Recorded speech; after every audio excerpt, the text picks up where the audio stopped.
ನಮಸ್ಕಾರ ಸ್ನೇಹಿತರೆ. ನಾವು ತಂತ್ರಜ್ಞಾನದ ತುತ್ತ ತುದಿಯಲ್ಲಿದ್ದೇವೆ. ಆರ್ಟಿಫಿಷಿಯಲ್ ಇಂಟೆಲಿಜೆನ್ಸ್, ರೋಬೋಟ್ಗಳು ಮತ್ತು ಡಿಜಿಟಲ್ ಜಗತ್ತು ನಮ್ಮನ್ನು ಆವರಿಸಿವೆ. ಆದರೆ ನಾವು ಎಷ್ಟು ಆಧುನಿಕರಾಗುತ್ತಿದ್ದೇವೋ ಅಷ್ಟು ಮಾನವೀಯತೆಯನ್ನು ಕಳೆದುಕೊಳ್ಳುತ್ತಿದ್ದೇವೆ. ಗೌತಮ ಬುದ್ಧನು 2500 ವರ್ಷಗಳ ಹಿಂದೆಯೇ ಇಂದಿನ ಈ ಯಾಂತ್ರಿಕ ಜಗತ್ತಿನ ಬಗ್ಗೆ ಒಂದು ಭಯಾನಕ ಮುನ್ಸೂಚನೆ ನೀಡಿದ್ದ ಎಂದರೆ ನೀವು ನಂಬುತ್ತೀರಾ?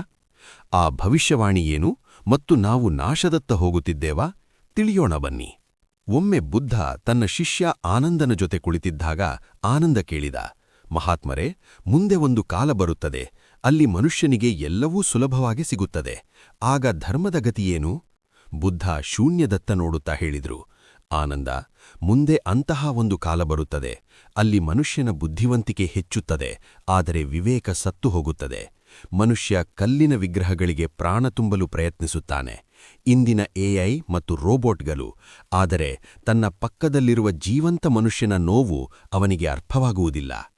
ಆ ಕಾಲದಲ್ಲಿ ಮನುಷ್ಯನಿಗೆ ಸಾವಿರಾರು ಗೆಳೆಯರಿರುತ್ತಾರೆ, ಆದರೆ ಅವನ ಒಂಟಿತನವನ್ನು ಹಂಚಿಕೊಳ್ಳಲು ಯಾರೂ ಇರುವುದಿಲ್ಲ.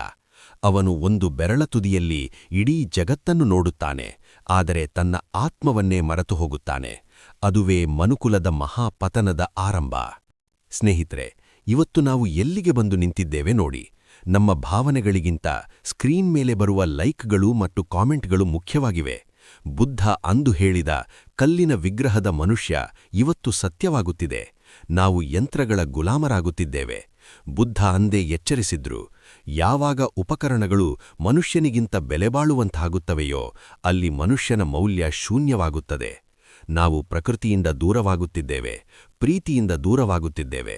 ನಮ್ಮ ಭವಿಷ್ಯವು ಕೇವಲ ಕೋಡ್ಗಳು ಮತ್ತು ಚಿಪ್ಗಳಿಂದ ನಿರ್ಧಾರವಾಗುತ್ತಿದೆ. ಇದು ಪ್ರಗತಿಯಲ್ಲ, ಇದು ನಮ್ಮ ಒಳಗಿರುವ ಜೀವಂತ ಬುದ್ಧನನ್ನು ನಾವೇ ಕೊಲ್ಲುತ್ತಿರುವ ಹಾದಿ. ಈ ಕಟುಸತ್ಯವನ್ನು ಒಪ್ಪಿಕೊಳ್ಳುವುದು ಕಷ್ಟವಿರಬಹುದು, ಆದರೆ ನೆನಪಿಡಿ, ತಂತ್ರಜ್ಞಾನ ನಿಮ್ಮ ಕೈಯಲ್ಲಿರಬೇಕು, ನಿಮ್ಮ ತಲೆಯ ಮೇಲಲ್ಲ. ಎಚ್ಚೆತ್ತುಕೊಳ್ಳಿ, ನೀವು ಮನುಷ್ಯರಾಗಿ ಬದುಕಲು ಬಯಸುತ್ತೀರಾ ಅಥವಾ ಕೇವಲ ಒಂದು ಡೇಟಾ ಪಾಯಿಂಟ್ ಆಗಿ ಉಳಿಯಲು ಬಯಸುತ್ತೀರಾ? ಈ ಭವಿಷ್ಯದ ಬಗ್ಗೆ ನಿಮ್ಮ ಅಭಿಪ್ರಾಯವೇನು? ನಾವು ಸರಿಯಾದ ದಾರಿಯಲ್ಲಿದ್ದೇವಾ? ಕಾಮೆಂಟ್ ಮಾಡಿ.